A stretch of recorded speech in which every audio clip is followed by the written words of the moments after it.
अस्सलाम वालेकुम। Doctor Danish real focus के साथ हाजिर है। इस वक्त जो सूरत हाल है, आपको पता है कि वज़ीर आज़म रूस में और यहाँ अपोजिशन ने मुकम्मल अदम एतमाद की तैयारी कर ली है और किसी का दावा है कि 180 प्लस उनके पास मेंबर हैं। कोई कहता है कि 200 तक पहुँच जाएंगे, कोई कहता है कि 187 उनकी कैलकुलेट गेम है। लेकिन जिस तरीके से सूरत हाल सामने आ रही है कि PMLQ भी राज़ी हो रही है, तो MQM भी राज़ी हो रही है, इवन और दूसरे लोग भी राज़ी हो रहे हैं। इस कश्ती, डूबती कश्ती से छलांग मार के बहुत सारे लोग जा रहे हैं। इवन कि कुछ मिनिस्टर्स भी इस बात के लिए तैयार हैं कि वो आपके इमरान खान की हुकूमत को छोड़ दें, और इस सिलसिले में वो अपनी तैयारी में हैं। और अगर वो भी इस तरफ आते हैं तो फिर सोचें कि फिर ये नंबर कहाँ पहुँच जाएंगे। बहरहाल जो सूरत हाल है वो ये है कि जी इमरान खान की वापसी जो होगी, वो वापसी पे इमरान खान को बहुत अहम फ़ैसले करने हैं, और 2-3 अहम फ़ैसले जो वो यहाँ से बात करके गए हैं, यकीनन उनके इख्तियारात में वो 2-3 फ़ैसले बहुत अहमियत के हामिल हैं। देखते हैं कि आया वो पहुंचने के बाद वो 2-3 अहम तरीन फ़ैसले जो करने हैं, जिसका वीलॉग मैं आपको नेक्स्ट इंशाल्लाह दूंगा। लेकिन अभी जो सूरत हाल है वो ये है कि जो उनकी कश्ती में सवार लोग हैं वो भी तेज़ी से मूव कर रहे हैं। एक जगह मैंने कहा कि जो लोग इस वक्त इमरान खान के साथ खड़े हैं, जिनको ये पता है कि इमरान खान की कश्ती जो डूबेगी अगर, तो फिर वो भी डूब जाएंगी और सियासत में उनका किरदार अब नहीं बन सकेगा। वो किसी और प्लेटफॉर्म पे, किसी और दर पे पहुंचेंगे तो उनको वहाँ पजीराई नहीं मिलेगी, बल्कि वो दरवाज़ा मुकम्मल तौर पर बंद मिलेगा। लेकिन अगर ज़रा सी भी ग्रीन सिग्नल्स उन सियासी जमातों से मिल जाए इन लोगों को, जो कि आज बहुत बढ़ चढ़ कर बोल रहे हैं, यकीन मानिए वो ये लोग भी फरार होने की सोचेंगे, और फिर ऐसा नज़र आएगा कि इमरान खान साहब जो हैं अकेले रह गए। देखिए, कुछ मुशीर जो हैं, जिनमें जुल्फ़ी बुखारी हैं, वो इस वक्त तकरीबन इमरान खान साहब को छोड़ के दूर जा चुके हैं। ये मैं नहीं कह रहा, ये बातें सामने आ रही हैं। जिस तरह उनका पहले रोल था, अब वो रोल नहीं है। क्या वजूहात है, क्या क्या चीज़ें हैं, इस पर मैं नहीं जाना चाहता। मैं आज सिर्फ ये बताना चाहता हूँ कि कौन कौन उनको छोड़ने वाला है और कौन कौन उनको छोड़ चुका है और कौन उनके खिलाफ वादा माफ गवाह बनने वाले हैं। बज़ाहिर देखें, जुल्फ़ी बुखारी के बाद फैसल वाडा आप जैसे ही सुप्रीम कोर्ट से जो वो पिटीशन उन्होंने दिया है वहाँ उनका मुस्तरद होता है, जो कि यकीनी है कि वो उनका मुस्तरद हो जाएगा, तो शायद फैसल वाडा साहब भी फौरी तौर पर मुल्क छोड़ दें। ये है। बाकी जो ऐरे गैरे किस्म के मुशीर हैं, जिनका मैं नाम भी लेना गवारा नहीं करता हूँ, क्योंकि वो इस काबिल ही नहीं है, क्योंकि उनका कोई सियासी ना तो कल्चर है, न कैरेक्टर है, ना उनकी कोई सियासी कद है, कुछ भी नहीं है, जिसकी बुनियाद पे उनका तस्करा करना बेकार है। ऐसे लोग जो हैं वो माजी ने बताया है कि कितनी तेज़ी से दुम दमा के भागेंगे और फिर अपनी शक्ल कभी नहीं दिखाएंगे, क्योंकि इमरान खान का लोगों का ख्याल है, बहुत अहम तरीन लोगों का ख्याल है कि इमरान खान साहब की ये हुकूमत आखिरी है। इन्होंने इस हुकूमत को लेते हुए ये कभी नहीं सोचा कि वो एक सियासी जमात के सरबराह हैं, और अगर वो इस हुकूमत में कामयाब ना हुए, या फ़र्ज़ करो कि हुकूमत के बाद दोबारा अगर इलेक्शन में जाएं तो फिर दोबारा वो हुकूमत बना सकते हैं। उसके लिए तंजीम बहुत ज़रूरी होती है, और तंजीम पे उन्होंने अपनी रिलाई नहीं किया, अपने तंजीम को नहीं बढ़ाया, अपने फाउंडर्स मेंबर्स को, लोगों को जिन्होंने इस तंजीम के लिए 20-20, 22-22 साल इमरान खान की सपोर्ट की, उनके साथ बहुत गलत सलूक किया और बहुत ख़तरनाक सलूक किया। इसकी बुनियाद पर अहम तरीन जो तंजीमी लोग इनके साथ खड़े थे वो सब इनको छोड़ के जा चुके हैं। इवन के अब नीचे लेवल पर भी इन्होंने जो लोटे भगोड़े ATM मशीन वालों को जब लाकर अहम मिनिस्ट्री दी, तो इनके अपने PTI के जो मेंबरान हैं वो भी बहुत सख्त नाला हुए। तो चुनांचे इमरान खान के पास ऐसी कोई तंजीम आज अभी नहीं है जो कि ऑलरेडी ख़तरे में है फॉरेन फंडिंग केस के हवाले से।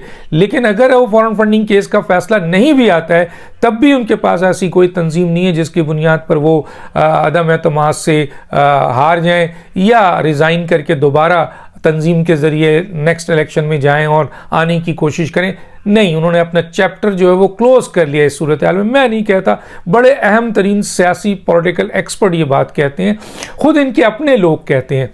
तो सवाल ये पैदा होता है कि क्या इमरान खान साहब को अगर अदम एतमाद में नाकामी होती है तो इमरान खान साहब फौरी तौर पर पाकिस्तान छोड़ देंगे? ये मैं नहीं कह रहा, ये भी बात उनके करीब तरीन लोग और जो लोग उनको 20-22 साल से जानते हैं, क्योंकि वो कहते हैं ग्राउंड में कुछ भी नहीं है।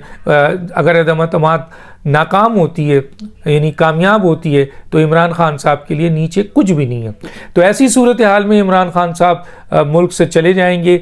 और ये भी एक बात डिस्कस हो रही है पीटीआई केस में कि पीटीआई में ऐसे ये जो लोटे हैं, भगोड़े हैं, ये एटीएम मशीन है, इनको तो छोड़ें, ये तो एक लम्हे की मार, जो बड़ी बड़ी भड़कियां मार रहे हैं ना हुकूमत में रहकर, ये एक लम्हे की मार जो है ना, एक पुलिस वाले की मार, जो एक पुलिस वाला इनके घर के दरवाजे पे आ जाएगा तो ये पीछे से कूद कर फरार हो जाएंगे। ये वो बड़े बड़े मुशीरान और वजीरान हैं जो बड़ी बड़ी बातें आज कर रहे हैं। आप देखिएगा, अभी इन्होंने फेस ही नहीं किया, इन्होंने जेल ही नहीं फेस किया है।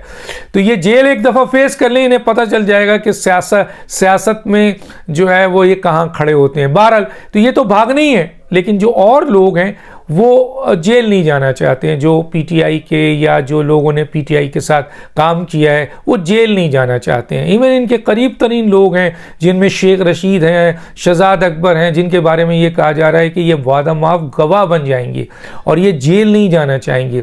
और जो पीटीआई के दूसरे लोग हैं वो भी जेल नहीं जाना चाहेंगे, इसलिए अपनी कश्ती से कूद कर अपनी जान की हिफाजत चाहते हैं। तो ऐसा लगता है कि आने वाले वक्त में अदम एतमाद अगर कामयाब होती है तो इमरान खान अकेले रह जाएंगे, और फिर अकेले अगर रह जाते हैं तो वो मुल्क में नहीं रहेंगे, मुल्क को छोड़ देंगे, क्योंकि उनके पास नीचे आगे सियासत करने के लिए जो सबसे अहम चीज़ें होती हैं उनके अपने तंजीमी कमिटेड लोग, और दूसरा जो है वो उनकी कारकर्दगी, उनका काम और अवाम की एक बहुत बड़ी ताकत और तंजीम जो बहुत बड़ी होती है, वो सब मलिया मेट हो चुका है। वो उन्होंने जिन चीज़ों पे रिलाई किया यानी इस्टेब्लिशमेंट पे, वो इस्टेब्लिशमेंट न्यूट्रल हो गई हैं, क्योंकि वक्त के साथ साथ ओहदे और मुकाम चेंज होते रहते हैं, इख्तियारात चेंज होते रहते हैं। चुनांचे आज इमरान खान साहब मुकम्मल तौर पर अकेले नज़र आ रहे हैं।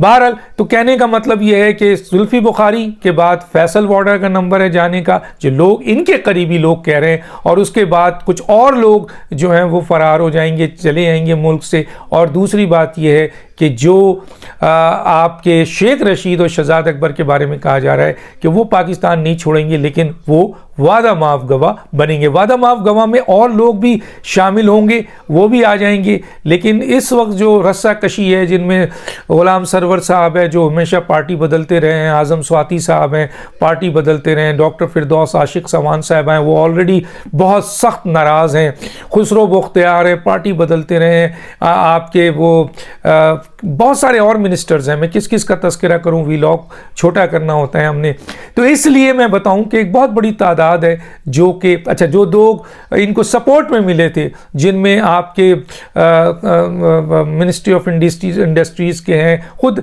फ़रोग नसीम साहब हैं, खुद इनके और दूसरे जो आपके मिनिस्टर्स हैं, या बाबर अवान साहब हैं, इनका अपना एक कैरेक्टर है, अपना एक मुकाम है। तो वो पीटीआई की बुनियाद पे वो नहीं बने हैं, बल्कि उनका अपनी पोजीशन से, तो वो कल पीटीआई ना भी हो तो वो अपनी पोजीशन को संभाल सकते हैं। लेकिन बहुत सारे ऐसे लोग हैं जिन्होंने भागना है, जिनका अपना कोई कैरेक्टर नहीं है, जो लोटे बन के एक पार्टी से दूसरी पार्टी से तीसरी पार्टी, और कहीं उनको वो मुकाम नहीं मिला, लेकिन पीटीआई में इनको इतनी बड़ी बड़ी जगह दे दी गई जिसकी बुनियाद पर इमरान खान के लिए ये लोग एक चैलेंज बन गए, और जिसका नतीजा ये हुआ कि बदतरीन कारकर्दगी सामने आई। क्योंकि काबीना में जो लोग हैं ज़्यादातर वो ऐसे लोग हैं जिनकी कारकर्दगी बहुत ही ख़राब है, चाहे वो मुराद सईद हो। मुराद सईद साहब सामने आके बात करें, हम उनकी कारकर्दगी बात करें कि आपकी क्या कारकर्दगी है, आपकी ऑडिट ऑब्जेक्शंस कितना है, आपके ऊपर करप्शन के चार्जेस कितने हैं, आपके और दूसरे मामलात क्या हैं, बहुत सारी चीज़ें लेके बैठे हुए हमें।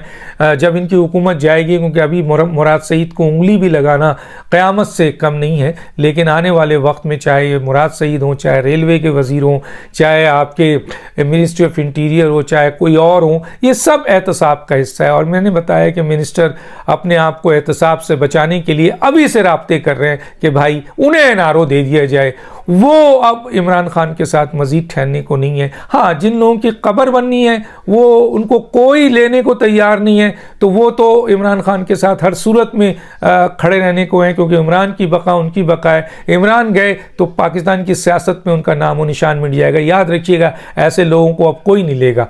तो चुनांचे देखते हैं कौन फरार होता है, अब कौन जो है इसके बाद आपके वादा माफ गवाह बनता। वादा माफ गवाह बनने की तादाद बहुत ज़्यादा है। मैं आपको किसी वक्त उन तमाम लोगों के नाम गिन के बताऊंगा जो वादा माफ गवाह ब्यूरोक्रेसी में इस वक्त हैं, जो इमरान के बहुत करीब हैं, जो इमरान के किचन काबीना उसमें हैं, और इमरान के वो लोग जो इमरान के बहुत करीब रहे और अब वो वादा माफ गवाह बनने के लिए भी तैयार हैं। तो कहने का मतलब है कि इमरान खान साहब मुल्क छोड़ देंगे या यहाँ फाइट करेंगे, क्योंकि पीटीआई के अपने लोगों का कहना है कि पीटीआई वाले जेल फेस नहीं कर सकेंगे, इमरान खान जेल फेस नहीं कर सकेंगे। तो चुनांचे इमरान खान चले जाएंगे और पीटीआई वाले अपना नया घर बसाने के लिए या अपने आप को महफूज करने के लिए इस एहतसाब से, क्योंकि ये ऐलान कह दिया गया अपोजिशन की तरफ से कि एहतसाब का अमल सबके साथ होगा, कोई बचेगा नहीं। और वो लोग जो मुख्तलिफ पार्टियों बदल के आके बड़ी बड़ी काम की और जिन्होंने एहतसाब में